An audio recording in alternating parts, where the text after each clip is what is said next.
আরে বাহ, শাকিব খানের বরবাদ সিনেমা দেখতে গেলেন বাংলাদেশ জাতীয় দলের ক্রিকেটাররা।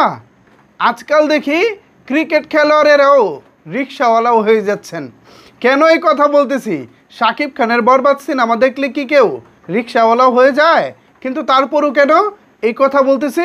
সাকিবিয়ানরা, আজকের এই ভিডিওটি অনেক বেশি ইন্টারেস্টিং হতে চলেছে।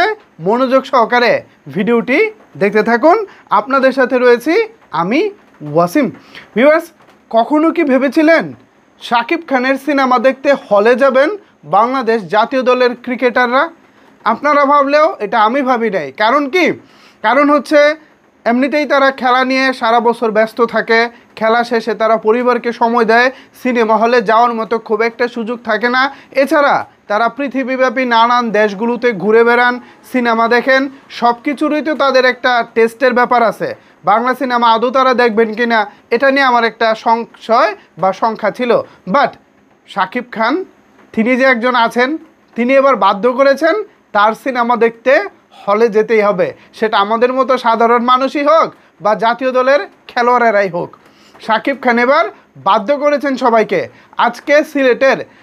আজকে সিলেটের গ্র্যান্ড সিলেট মুভি থিয়েটারে বরবাদ দেখতে গিয়েছেন বাংলাদেশ ক্রিকেট দলের তারকা ক্রিকেটাররা। আপনাদের জন্য স্ক্রিনে ছবিটি বড় করে দিলাম। এই ছবিটি গ্র্যান্ড সিলেট মুভি থিয়েটার তাদের ফেসবুক পেজে শেয়ার করেছেন এবং সেখানে তারা ক্যাপশনে লিখেছেন, অবসর সময়ে বাংলা সিনেমা দেখে মুগ্ধ বাংলাদেশ ক্রিকেট টিম। সবাই বাংলা সিনেমা হলে গিয়ে দেখি, বাংলা সিনেমার উন্নয়নে পাশে থাকি। এই যে সবাই মুগ্ধ হচ্ছে, ক্রিকেটাররা পর্যন্ত শাকিব খানের বরবাদ সিনেমা দেখে মুগ্ধ হচ্ছে। এখন নিন্দুকদের কাছে আমার প্রশ্ন, এরাও কি ভাই রিক্সাওয়ালা? শাকিব খানের সিনেমা যারা দেখে তাদেরকে রিক্সাওয়ালা ট্যাগ দেওয়ার একটা অপচেষ্টা করা হয়, গার্মেন্টস কর্মী হিসেবে অপচেষ্টা করা হয়। মানে কি, গার্মেন্টস কর্মীরা কি মানুষ না? রিক্সাওয়ালারা কি মানুষ না? তারা কি আমাদের বাংলাদেশের নাগরিক না? তারা কি আমাদের মতো বাংলাদেশের কি অর্থনীতিতে অবদান রাখে না? আপনার আমার চাইতে তারা বেশি অবদান রাখে অর্থনীতিতে। তারাই খেটে খাওয়া মানুষ, তারাই দিনমজুর মানুষ, আর তারাই হচ্ছে আমাদের বাংলাদেশের অর্থনীতিটাকে বাঁচিয়ে রেখেছে। আর দিন শেষে তাদেরকেই যদি শাকিব খান বিনোদন দিয়ে বিনোদিত করতে পারে, তাহলে আপনার আমার অসুবিধা কোথায়? অসুবিধা এটাই, আপনাদের প্রিয় নায়কের সিনেমা দেখতে হলে এতটা ভিড় হয় না, কিন্তু শাকিব খানের সিনেমা দেখতে হলে ভিড় হয়। এটাই মনে হয় আপনাদের অসুবিধার জায়গা, তাই তো? এইসব কাটি নেড়ে কলকাটি নেড়ে হিংসা করে জীবনে কোনোদিন উন্নতি করতে পারবেন না।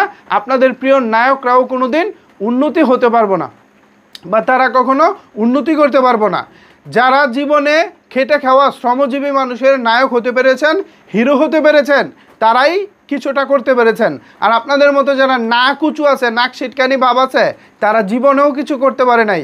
আজকে আমি গর্বিত শাকিব খানের সিনেমা ক্রিকেটাররা হলে গিয়ে দেখতেছে। আশা করি এই ধারাবাহিকতা অব্যাহত থাকবে।